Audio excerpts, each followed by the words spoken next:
والصلاة والسلام على سيد الأنبياء والمرسلين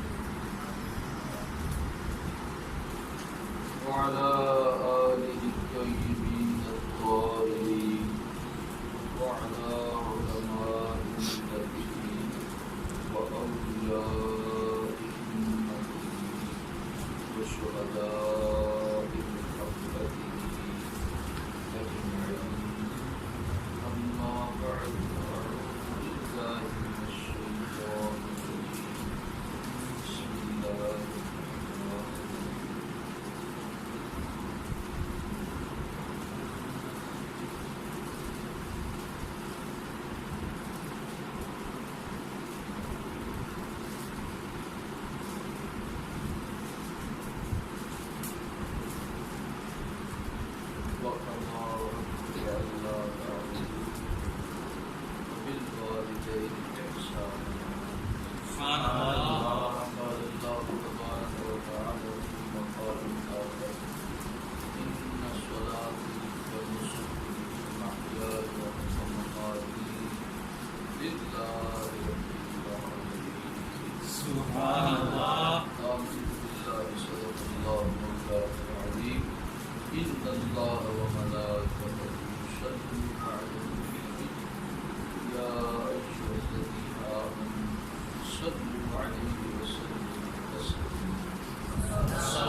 عقیدت کو محبت پیش کرنے کے بعد پروردگار عالم کا شکر ادا کرتے ہیں. اس مالک نے ہم سب بغیر ہمارے عمل کے بدلے اپنے فضل سے اپنی معبود کو نصیب فرمایا. دعا ہے پروردگار عالم اسی نسبت میں زندگی عطا فرمائے، اسی نسبت میں موت عطا فرمائے، کل قیامت کے دن اسی نسبت والوں کو چھوٹ میں اٹھنا نصیب فرمائے.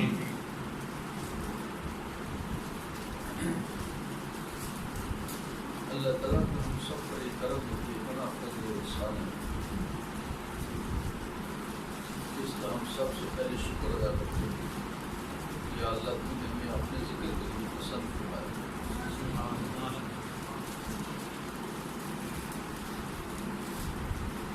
آج ایک اہم چیز کی طرف آپ سب لوگ کو جو موضوع کرنے کا ارادہ ہے، آپ سب ہزار سماعت میں یہ تھوڑا سا دکھنے میں مشکل سا مسئلہ ہے، لیکن بہت آسان ہے اگر یہ اصول سمجھ میں آ جائے.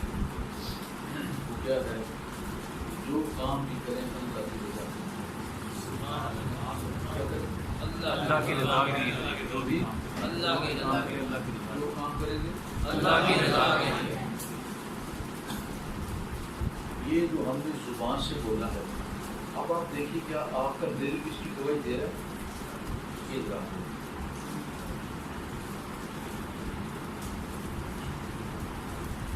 کیا آپ اپنی اس بات میں سچے ہیں؟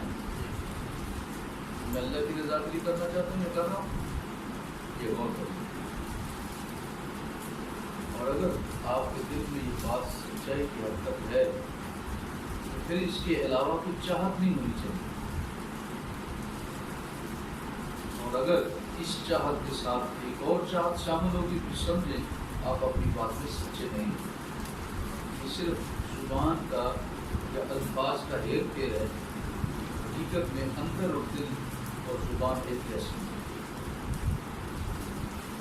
ذرا غور سے سنیے، ہم یہ کام کس لیے کرتے ہیں؟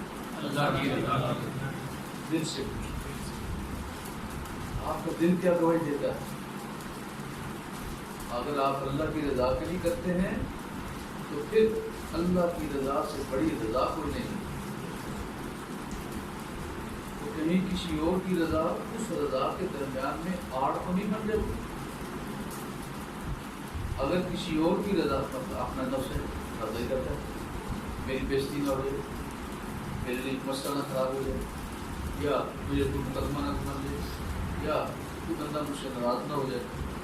اگر یہ چیزوں میں سے کوئی شے بھی آپ کے دل میں ابھرتی ہے، آپ سمجھ جائیں میں اپنے اس ارادے میں کمزور ہوں، زبان سے تو کہہ رہا ہوں لیکن میرا دل اس کی گواہی نہیں دے. اپنی زبان کو اپنے دل کے مطابق کرنے کی کوشش کریں اور اس پر پھر محنت کرتی ہے. یہ میرے بول دینے سے یا آپ کے کہہ دینے سے حل نہیں ہو جاتا ہے. اس پر آدمی کی سال ہر سال کی محنت درکار ہے. یہ چند لمحوں میں کام ہونے والا کوئی نہیں. سمجھ گئے بات؟ اور اس پر اچھی خاصی محنت لگتی ہے، دن رات ایک کرنا پڑتا ہے. ہم کہتے ہیں کہ بس اللہ والا کو دعا کرے، ہم سارے ایسے تیر کی طرح سیدھے ہوتے نہیں. اس طرح نہیں ہے. پھر اللہ والے کی کیا حیثیت ہے؟ اس سے زیادہ طاقت تو مالک ہی ہے. وہ کیوں سب کو تیر کی طرح سیدھا کر دیتا ہے؟ مطلب اسے تدریج کا کام کرتا ہے. ہم سارے اس کے پابند ہیں اور ہمیں اس کا لحاظ ہر صورت میں رکھنا ہوتا ہے. بعض لوگ ضد کر لیتے ہیں ایسے نہیں جو آپ نے کرنا جو کرنا ہے. میں بولتا ہوں مجھے اچھا نہیں تو بات غلط ہے کہ جو کرنا اپنا جو کرنا ہے وہ اللہ کی جو کرنا ہے اللہ کی. ہم سارے مانگت ہیں، سب ہوتا ہے. میں بھی پکار ہوں، آپ بھی پکار. یہ نہیں ہے کہ میرے لیے رب ہو رہا اور آپ کے لیے ہو رہا. نہ توبہ کرو. ہم سب کا اللہ ایک خالق، ایک رب، ایک رزاق، ایک اور خالق ایک. اگر میں اسے بھیک مانگتا ہوں آپ اس سے مانگو. میں اس سے طلب کرتا ہوں آپ اس کی طلب کرو. ہاں یہ ہوتا ہے ایک مسلمان بھائی دوسرے مسلمان بھائی کے لیے آج انہیں محبت اور ہمدردی اور احساس کے لیے وہ اس کے لیے معاملت کرتا ہے. تو وہ ہو سکتا ہے آپ میرے لیے دعا کریں، میں آپ کے لیے دعا کروں. اب بات سمجھ آ گئی آپ کو یہ فارمولہ؟ اچھا، جب اس وقت انسان کے دل و دماغ میں اللہ کی رضا کا غلبہ نہ ہو جائے اس وقت تک یہ حقیقت اسے حاصل نہیں. اس کے لیے جان جوخم میں ڈالنی پڑتی. بنیادی طور پر ہم سب پر کتنے حقوق ہیں؟ دو. ایک دیکھو میں نے آیت پڑھی نا، اللہ تعالیٰ کا فرمان کیا ہے؟ اللہ نے فیصلہ فرما دیا. وقضى ربك، ہمارے رب نے قضا فیصلہ لکھ دیا. یہ فیصلہ کر دیا کیا؟ عبادت کرنی ہے تو سوائے اس کے کسی کی نہ کرو. عبادت کرنی ہے کس کی؟ اللہ کی عبادت. اس کے علاوہ کسی اور کی عبادت نہیں ہے. آگے بالوالدین احسان، اور اپنے والدین کا احسان کا بدلہ احسان سے دیتے. ٹھیک ہے؟ یہ حقوق اللہ نہیں ہے، یہ حقوق العباد. پہلا حصہ کیا ہے؟ حقوق اللہ کا. دوسرا حصہ حقوق العباد. یہ آپ سب سے سنتے ہیں، آپ سنتے رہتے ہیں. بات بھی سچ ہے غلط ہے، بس ہم نے تھوڑا ذرا اس سے آگے بڑھنے کی کوشش کی. وہ کیا ہے؟ حقوق اللہ میں سے جو سب سے بڑا حق ہے وہ کیا ہے؟ اللہ کی عبادت. اس عبادت سے مراد کیا ہے؟ اللہ کی معرفت ہے. بات سمجھ آئی کہ نہیں؟ میں نے پہلے بھی کدھر ذکر کیا تھا. اس سے کیا مراد ہے؟ اللہ کی معرفت، اللہ کا قرب ہے. مگر نہ عبادت کو اللہ تعالیٰ کے فرشتے بے شمار کر رہے ہیں. تو پھر اگر ہم نے بھی یہی کام کرنا تھا، اس کے اندر کوئی بات ایسی چھپی پوشیدہ ہے جو ہماری سمجھ میں نہیں آتی. وہ کیا ہے؟ وہ یہی ہے اللہ تعالیٰ نے انسان کو جو پیدا فرمایا ہے اس کے پیچھے اس نے جو مقصد حیات رکھا ہے، مقصد تخلیق رکھا ہے، وہ کیا ہے؟ کہ تم میری پہچان کرو. یا اللہ تیری پہچان کریں.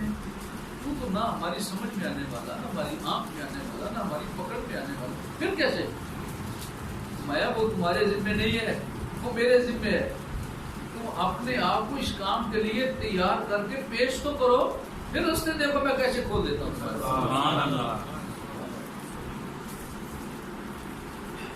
اپنے آپ کو پیش کرنے میں مخلص نہیں ہوتے، اس وجہ سے معاملہ آڑ بن جاتا ہے، وہ دلتا نہیں جب تک آدمی توبہ نہیں کرتا۔ والدین کا حقوق العباد میں سے سب سے زیادہ حق کس کا ہے؟ ہم والدین صرف انہیں سمجھتے ہیں جنہوں نے ہمیں جنم دیا۔ آئیے ذرا ایک حدیث پاک سماعت فرمائیے، اللہ کی محبت کیا آیا۔ ہر انسان کے 3 والدین ہیں، کتنے ہیں؟ 3۔ اب سب سن رہے ہیں؟ آواز آ رہا ہے سب کو؟ اچھا، کتنے والدین ہیں؟ 3۔ جی 3، باقی 3 ہیں جی۔ آپ کو سمجھ آئی یا نہ؟ چونکہ رسول اللہ صلی اللہ علیہ وسلم نے فرما دیا تو پھر سچ ہے، باقی 3 ہیں، وہ کون کون سے؟ اللہ کے بہت اس کی تفصیل بیان کرو۔ نمبر 1، وہ جنہوں نے تمہیں جنم دیا ہے، ایک تمہارا والد جسے آپ باپ کہتے ہیں، ایک وہ عورت جسے آپ ماں کہتے ہیں جی، اور دوسرے والدین آیا تمہارے لیے دوسرے والدین جو ہیں جن کے گھر میں تیرا نکاح کا تعلق ہوتا ہے، ٹھیک ہے، یعنی سسرال، تو سسرال والے جن ساس اور سسر، یہ دونوں بھی تمہارے لیے کیا ہیں؟ والدین کے درجے۔ نمبر 3 اور کون ہے؟ میں وہ تمہارا مربی اور معلم اور استاد ہے جو صرف ظاہر نہیں روحانی طور پر بھی تمہاری تربیت کرنے کی کوشش کرتا ہے۔ سبحان اللہ۔ یہ سب والد ہیں، ان سب کا اپنا اپنا درجہ اور مقام۔ اپنے بزرگان دین نے فرمایا ان والدین میں سے جو سب سے فوق ہے وہ کون سا ہے؟ جب 3 جو ہو گئے تو کیا تینوں برابر ہیں؟ مطلب تینوں برابر نہیں، جیسے 5 انگلیاں برابر نہیں، ایسے یہ والدین بھی آپس میں برابر نہیں۔ تو فرماتے ہیں اس کے درجات انہوں نے بنائے، وہ بیان کیے، اور ان میں سے جو سب سے فوق ہے والدین میں سے جس کا درجہ وہ کون ہے؟ آئیے ذرا اللہ کی محبت اللہ نے جو بیان فرمایا اس وہ فرماتے ہیں کہ والدین کی پہچان اور ان کے فوق ہونے کی دلیل کیا ہے؟ آپ کو ان سے حاصل کیا ہو رہا ہے، آپ ان سے حاصل کیا ہو رہا ہے، جو شے آپ ان سے حاصل ہو رہی ہے نا، اس حاصل ہونے والی شے کو دیکھ کے نتیجہ نکالو گے کہ کون سے والدین اعلیٰ ہیں۔ کیا مطلب؟ جس سے آپ کو ادنا چیز مل رہی ہے وہ ادنا، جس سے اس سے اعلیٰ مل رہی ہے وہ اس سے اعلیٰ، اور جس سے سب سے اعلیٰ مل رہی ہے پھر والدین میں سے وہی سب سے اعلیٰ۔ مثال کے طور پر وہ جو ہمیں جنم دیتے ہیں وہ والدین ہمیں کیا دیتے ہیں؟ کھانا، روٹی کھانی، خرچہ، ضروریات زندگی، یعنی زندگی گزارنے کی جو ضروریات ہیں وہ ہمیں مہیا کر کے دیتے ہیں جتنی ان کی بساط ہے۔ بعض وقت ہم کوشش کرتے ہیں کہ ہمیں یہ چاہیے، وہ کہتے ہیں میں نہیں لے کے دے سکتا، ٹھیک ہے، ہم ضد نہیں کر سکتے، لیکن پھر بھی ان کا احسان ہے کہ انہوں نے اس وقت میں جب کہ وہ ابھی ہاتھ پاؤں ہلانے کے قابل نہیں تھا، اپنا پہلو خود نہیں بدل سکتا تھا، ان کا اتنا بڑا احسان ہے، اس وقت مجھ کو کھلایا بھی ہے، صفائی کا اہتمام بھی کیا ہے، اس کی عزت کا خیال بھی رکھا ہے، اور اس کو سب کے سامنے ننگا نہیں ہونے دیا۔ بات سمجھیے آپ کو، اتنا بڑا ان کا احسان ہے۔ لیکن ان ساری چیزوں کا تعلق دیکھیے کس کے ساتھ ہے؟ دنیا کے ساتھ۔ کس کے ساتھ ہے؟ دنیا کے ساتھ۔ اب والدین ہیں جو سسرال والے، وہ کیا کیا؟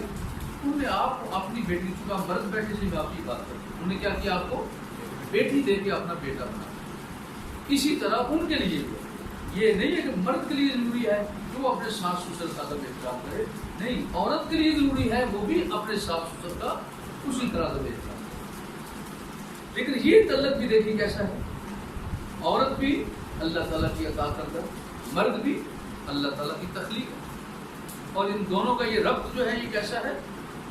اللہ تعالیٰ نے عطا فرمایا یہاں دنیا میں دونوں کا ایک دوسرے کا نفع ہے۔ ہاں جب اس کی نیت بدل جاتی ہے، اب اگلا جو مسئلہ آئے گا نا یہ بڑا ہے۔ عمومی طور پر سب کا خیال یہی ہے کہ ہمارا ان کے ساتھ تعلق جڑ گیا، بہت کم مرد ایسے ہیں جو اپنے ساس سسر کا یا اپنی بیوی کی اس نیکی کو قبول کرتے ہیں۔ اگر وہ بیٹی اسے گھر نہ بھیج دے تو اسے گھر میں سکون ہوتا؟ ہر آدمی اس کو غلط نظر سے دیکھتا ہے، زندگی اس کی گزرتی جاتی، اس کے گھر میں اولاد نہ ہو، اس کو گھر میں صفائی ستھرائی کا کوئی انتظام کرنا مشکل ہوتا ہے، کھانے پلانے کے لیے مشکل ہو جاتا ہے۔ آگے اگر اولاد ہو جاتی تو پھر اس کو پالنے کا سلسلہ بن جاتا، یہ اس کی نیکی ہے، یہ اللہ تعالیٰ نے ایک دوسرے کا تعلق رکھا ہے۔ اور اگر مرد جو ہے وہ عورت کو کھلائے پلائے تو کیا کرے؟ ٹھیک ہے نا، اللہ تعالیٰ نے مرد کو بھی ایک مقام دیا ہے، عورت کو بھی مقام دیا ہے۔ بعض لوگ یہ بات کرتے ہیں، دیکھو جی میں بچوں کو پالتی ہوں، اتنی محنت کرتی ہوں، فلاں کرتی ہوں، فلاں کرتی ہوں، ٹھیک ہے، یہ نیکی اس کی ہے، قبول کرنی چاہیے، لیکن ساتھ یہ بھی سمجھنا چاہیے کہ اگر ماں بچوں کو پال رہی ہے تو کیا وہ خود اپنی کمائی کر کے پال رہی ہے یا اپنے دیے ہوئے شوہر کی کمائی سے پال رہی ہے؟ کبھی غور کیا آپ نے اس پر غور کر؟ ٹھیک ہے، باپ ماں صرف بچوں کو پال رہی ہے دکھنے میں، لیکن اس کے لیے جو ظاہری اسباب ہے اللہ تعالیٰ نے وہ کس کے ذریعے دیے ہیں؟ وہ باپ کے ذریعے دیے۔ معلوم ہوا کہ جو والد ہے وہ بچوں کی ماں کو بھی پال رہا ہے اور بچوں کو بھی پال رہا ہے، اس کا تو ڈبل پیٹرن ہے، یہ اس کی بھی نیکی ہے۔ تو اللہ تعالیٰ نے جب اسے یہ اعزاز دیا ہے تو اسے قبول کرنا چاہیے، لیکن یہ سب کیا ہے؟ دنیاوی چیز۔ اب آئیے ذرا، اب بتائیے دنیا اعلیٰ ہے یا دین اعلیٰ؟ جی واقعی دنیا اعلیٰ ہے یا دین اعلیٰ ہے؟ کیا آپ کا دل اس کی گواہی دیتا ہے؟ یا صرف زبان گواہی دے رہی ہے؟ دل بھی گواہی دیتا ہے، لیکن ابھی تک تو آپ کی زبان ہل رہی ہے، آپ کو کیسے پتا ہے کہ آپ کا دل گواہی دے رہا ہے؟ وہ آپ اپنے کسی موقع پر تجربہ کریں، کیا جب دنیا اور دین کا مقابلہ آ جائے تو اس وقت میں ترجیح کس کو دیتا ہوں؟ ٹھیک ہے نا، یہ تجربہ کرنے کا وقت ہے۔ اب آپ تجربہ کریں، چیک کرو، ہر جگہ ہر آدمی اپنی جگہ ہوتی ہے، جب دین اور دنیا کا مقابلہ آ جائے، مثال کو تو شادی کا موقع آ گیا، تو پتہ ہے میں نے مرشد خانے میں اپنے لیے جانا ہے، اب چیک کرو اب میں کس طرف جاتا ہوں؟ اب دل سے بولو، کیا اس وقت تو دین کو، مرشد خانے جانے کو، اللہ کے ذکر کو ترجیح دے گا یا شادی پر جانے کو ترجیح دے گا، یا دنیا کا کو مفاد لینے کو اپنے لیے سعادت سمجھے گا اور اس کام کو ہلکا سمجھے گا؟ اگر تو اس موقع پر آپ نے دنیا کی راحت کو چھوڑ کر اللہ اس کے رسول کی رضا کو مقدم رکھا تو پھر سمجھو آپ کی زبان جو کہہ رہی ہے دل بھی اسے قبول کرے، اور اس وقت ڈامان ڈالو، سمجھو میری بیوی دو چار گالیاں دے گی، اماں جی ناراض ہو جائیں گے، ابا جی ناراض ہو جائیں گے، میرے بھائی مجھے برا سمجھیں گے، میری بہنیں مجھے اچھا نہیں سمجھیں گی، اس وقت اس چیز کا غلبہ ہو جائے اور اتنا غلبہ بولے نہیں چھوڑو، پھر وہ ذکر بعد میں کر لیں گے، مجھ سے پھر راضی ہو جائیں گے، کوئی بات نہیں، پھر کیا ہے، میں پہلے یہ کام کروں تاکہ یہ راضی رہے۔ اب آپ سمجھ لیں کہ میرا ایمان کمزور ہے، میں دین کو ترجیح نہیں دیتا، میں نے دنیا کو ترجیح دی۔ بات سمجھے گا پھر یہ؟ اب آپ کے لیے فیصلہ کرنا آسان ہے، جن والدین سے آپ کو جو کچھ مل رہا ہے اسی کو بنیاد بنا کر دیکھ سکتے ہیں کہ آپ کو کس سے کون سی شے مل رہی ہے اور کون سی شے اعلیٰ ہے، اسی کے اعتبار سے ان والدین کا مقام بھی اعلیٰ۔ اب دین کے دو حصے، ایک دین کا ظاہر ہے، ایک دین کا باطن ہے، ایک دین کا ظاہر ہے اور ایک دین کا باطن ہے۔ یہ ضروری نہیں ہے، جیسے میں نے بھی بتایا ہر آدمی کا ظاہر باطن کے مطابق۔ اچھا، یہ جو ظاہر ہے نا، اس کو کم از کم میں پورا کرنے کی پوری کوشش لگے رہنے چاہیے۔ کم از کم کیا کیا جائے، اپنے دین کے ظاہر کو پورا کیا۔ اب اس دین کے ظاہر کا کمال کیسے ہے؟ وہ باطن سے۔ وہ کیسے ہے؟ باطن سے۔ جیسے قرآن پاک میں اللہ تعالیٰ کا فرمان ہے، فَوَيْلٌ لِّلْمُصَلِّينَ الَّذِينَ هُمْ عَنْ صَلَاتِهِمْ سَاهُونَ۔ کتنے ایسے نمازی ہیں جن کے لیے نماز ہلاکت ہے؟ کیوں؟ اس لیے کہ ان کے اندر ریاکاری موجود ہے، وہ نمازوں میں بھولے ہوئے ہیں، وہ عام استعمال کی چیزوں کو لوگوں کو دیتے نہیں ہیں، تو یہ ان کی نشانیاں جو بیان کی ہیں، تو ایسا آدمی جب نماز پڑھے گا تو اس کی نماز فقط صورت میں نماز ہے، ظاہری طور پر دکھنے میں نماز نظر آ رہی ہے، حقیقت میں نماز اسے حاصل نہیں ہوگی۔ وہ کیسے حاصل ہوگی؟ وہ اس کو حاصل تب ہوگی جب اس کا اندر صاف ہوگا، جب اس کا من صاف ہوگا۔ جب تک اس کے اندر میل کچل نہیں جائے گا اس وقت تک اس کی ریاکاری ختم نہیں ہوگی۔ وہ جو میں نے شروع میں بولا تھا، ہم کس لیے کام کر رہے ہیں؟ اللہ کی رضا کے۔ دیکھنا یہ ہے کیا ہمارا دل اور زبان ایک ہے؟ اگر ایک ہے تو اللہ کا شکر ادا کرو، نہیں ہے تو پھر اللہ سے توبہ کرو۔ پھر کیا کریں؟ اللہ سے توبہ کریں، تو دل سے توبہ کرو کہ مالک میرے اندر نفاق ہے، میرے اندر یہ خرابی اور کمزوری ہے، تو اپنے فضل سے دور کروا، اور میں بھی یہ چاہتا ہوں کہ مجھے یہ تیرا فضل حاصل ہو اور ہوتا رہے۔ میں تیرے در کا محتاج ہوں، تیرے علاوہ کسی کا کوئی دروازہ ایسا نہیں ہو جس کو جا کے کھٹکھٹاؤں۔ ہم تیرے محبوب کے دروازے پر بھی اسی لیے جاتے ہیں کہ تجھے اس کو پسند فرمایا۔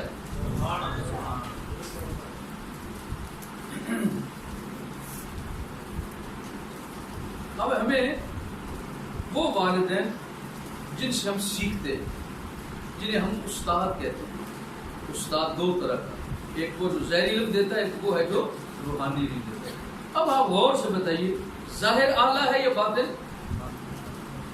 جی محسوس کرو، شاید آپ کو بات بدلی نہیں لگتی، کچھ تو نہیں لگ رہی، آپ سمجھ نہیں پا رہے شاید، یا پریشان ہو گئے ہو کہیں ہارے کا آئینہ سامنے آ گیا۔ بعض لوگ ایسے بھی ہو جاتے ہیں نا، آدمی گھبرا جاتا ہے، لیکن معاملہ زیادہ ہی نہ آگے نکل جائے۔ کوئی بات نہیں ہے، یہاں آپ کے آنے کا مقصد ہی یہ ہے کہ آپ کو آئینہ دکھا جائے اور آپ اس میں بالکل خوش ہو کے دیکھیں۔ کیوں کہ یہاں آنے کا مقصد ریاکاری نہیں ہے، اللہ کی رضا کے لیے ہے، تاکہ اپنی غلطیوں کو، کمیوں کو سامنے دیکھیں گے تو دور کریں گے نا، پھر طلب ہوگی، اللہ کی بارگاہ میں سوال کریں گے۔ اور ان چیزوں کو دھونے کا سب سے اچھا ذریعہ کیا ہے؟ اللہ سے اپنی کمی کو سامنے رکھتے ہوئے، غلطی اور گناہ کو سامنے رکھتے ہوئے، اپنی کمزوری اور لاغر پن کو سامنے رکھتے ہوئے اللہ کی بارگاہ میں مرتے، مالک تیرے سوا مجھے معاف کرنے والا کوئی نہیں، اپنے فضل سے مجھے معاف کروا۔ اور معاف کرنا تو تیری عادت ہے، اور تو معاف کر کے خوش ہوتا ہے۔ اللہ جس جہاں سے ہمیں روحانی تربیت کا تحفہ اور علم ملتا ہے وہ بھی والدین، تو وہ والدین اپنے عطا کردہ علم کی فضیلت کی وجہ سے انہیں بھی اللہ نے فضیلت دی۔ اب بات سمجھ رہی؟ اچھا، وہ روحانی استاد کون ہے؟ ہم اپنی زبان میں لہجے میں لفظ استعمال کرتے ہیں، پیر و مرشد، اللہ کا ولی۔ کیا بولتے ہیں؟ بولو ساتھ، اللہ کا ولی یا پیر و مرشد، ٹھیک ہے۔ اور اگر پیر و مرشد اللہ کا ولی نہ ہو تو اسے پیر و مرشد بننے کا حق نہیں۔ اس کے اندر وہ گیٹس، وہ خوبیاں، وہ علامات، وہ صفتیں جب تک نہ پائی جائیں اس وقت تک اسے اپنے آپ کو مرشد کہنا اچھا نہیں۔ سمجھا گی بات؟ اب ان والدین میں سے سب سے بڑا حق پھر کس کا ہوا؟ جی کس کا حق ہوا؟ کس کا حق ہوا؟ روحانی والدین۔ کس کا حق ہوا؟ روحانی والدین۔ اب میں آپ کو لے چلتا ہوں رسول اللہ صلی اللہ علیہ وسلم کے خاندان کی بات، لے چلتا ہوں صحابہ کرام کی تعلیمات کی، اس کٹہرے کے اندر سنیے ذرا، اور بات کرتا ہوں اس ہستی کی جسے اللہ تعالیٰ نے عجیب شان دی ہے، جن کا اسم گرامی حضرت سیدنا و سندنا امام جعفر صادق رضی اللہ عنہ۔ یہ حضرت امام زین العابدین رضی اللہ تعالیٰ کے پوتے ہیں۔ آپ کی بارگاہ میں کچھ ساتھی حاضر ہوا تو تھوڑا میل کچیل رکھتا تھا، دل کے اندر صحابہ کرام کا وہ ادب نہیں رکھتا، اہل بیت سے محبت کرتا تھا، لیکن اہل بیت کی محبت کی آڑ میں یا غلطی کی وجہ سے، جہالت کی وجہ سے وہ صحابہ کرام کو حقیر سمجھنے کی کوشش کرتا۔ توبہ کو اللہ اپنی گناہ کر کے وہ اعلیٰ لوگ۔ آپ مبارک ایسے ٹیک لگا کے تکیے کے ساتھ آرام تشریف فرماتے گفتگو فرماتے، لوگ آ جا رہے تھے ملاقات کرتے، وہ مسئلے مسائل پوچھتا تو آپ اس سے خبر کرتے۔ اسی دوران ایک آدمی ایسا آیا جیسے آج کل لوگ اس سے ایسی باتیں کرتے ہیں، اللہ تعالیٰ تو سننے کو کھل نہیں چاہتا، طبیعت بیدار ہو جاتی، گھومتے کھڑے ہو جاتے، کیسی جرت ہے، لیکن شیطان لوگ کیا کرتے ہیں۔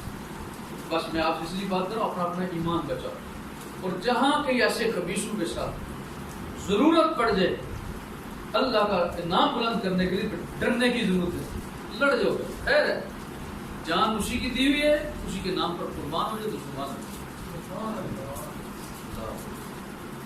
اچھا، اس سے پوچھا کہ آپ سیدنا ابوبکر صدیق رضی اللہ عنہ کا نام دیں، صدیق نہیں کہا، صرف پہلا نام بھی صحیح، آپ ان کے متعلق کیا کہتے ہیں؟ کہ آپ نے صدیق کہتے ہیں؟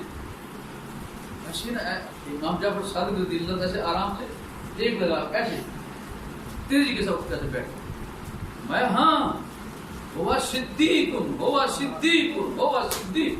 سبحان اللہ۔ بات کیا ہوئی؟ آپ مبارک نے آپ پر تلوار ہوتی، ہمارے یہاں تو بڑھائی نہیں تھا، اب اسلحہ بنانا وہ بھی لائسنس لینا پڑتا ہے، اس وقت ماشاء اللہ ایسے صورت نہیں، تلوار زرہ یہ ہر مجاہد ایک ساز و سامان ہوتا تھا، اس کا کوئی آبجیکشن نہیں ہوتا تھا۔ اب ہوا کیا، آپ مبارک نے وہ تلوار اس کا ایک دستہ بنا ہوا، اس دستے کے اوپر بڑا خوبصورت سونے سے کچھ ہیرے جب ہوتے جڑے ہوئے تھے، سونے کا کام ہوا تھا، بہت خوبصورت لگ رہا تھا۔ اس نے پوچھا کہ یہ آپ اس پر کیا لگایا ہوا اور اس پر آپ پر کیا دلیل ہے؟ آپ نے فرمایا یہ اللہ کی راہ میں جہاد کرنے کے لیے میں نے رکھی ہوئی ہے، تو شاید سونی ہونی چاہیے نا اللہ کی راہ میں قربان کرنے کا۔ اگر تجھ سے طلب نہیں ہے، مالک ہے وہ، میری اپنی جو کیا آپ کے پاس دلیل؟ فرمایا ہاں میرے پاس دلیل ہے کہ ایسی تلوار یہ کس انداز میں یہ حضرت ابو بکر صدیق رضی اللہ عنہ نے بنا کے رکھی۔ سبحان اللہ۔ جب آپ نے یہ کہا پھر کہنا تھا اچھا آپ ابو بکر کو صدیق کہتے ہیں؟ پھر آپ ایسے لیڈی کے ساتھ بیٹھ کے فرمایا ہاں میں انہیں صدیق کہتا ہوں، میں انہیں صدیق کہتا ہوں، میں انہیں صدیق مانتا ہوں۔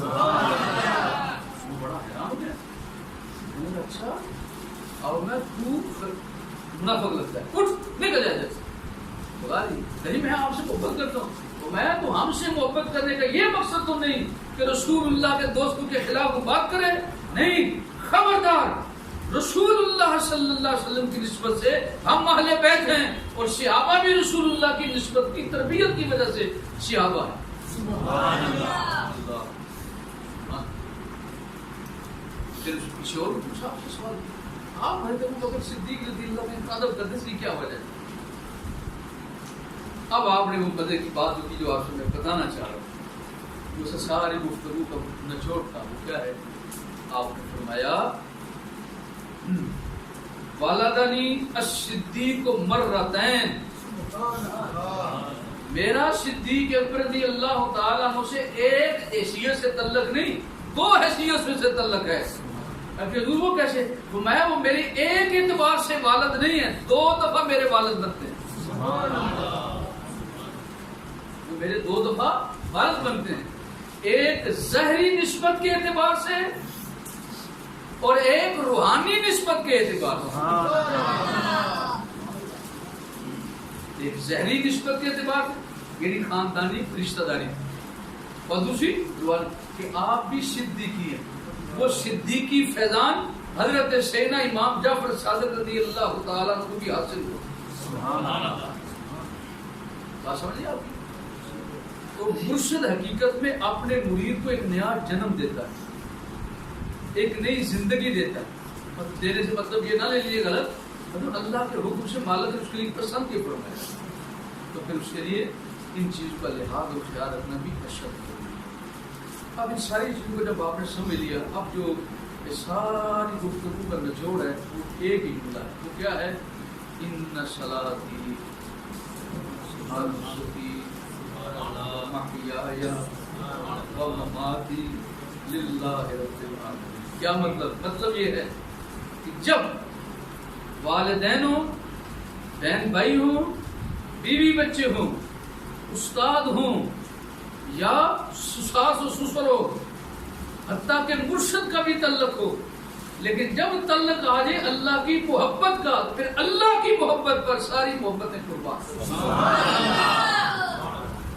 اب بات سمجھیے آپ کے لیے بھائی، آپ کو بات سمجھیے اس نسبت کے سامنے پھر کسی کی نسبت کی کوئی حیثیت نہیں ہے۔ اللہ تعالیٰ ہم سب کو اپنی محبت نصیب فرمائے، اپنی معرفت کا بستر نصیب فرمائے، اپنے قرب کے خزانے سے معلومات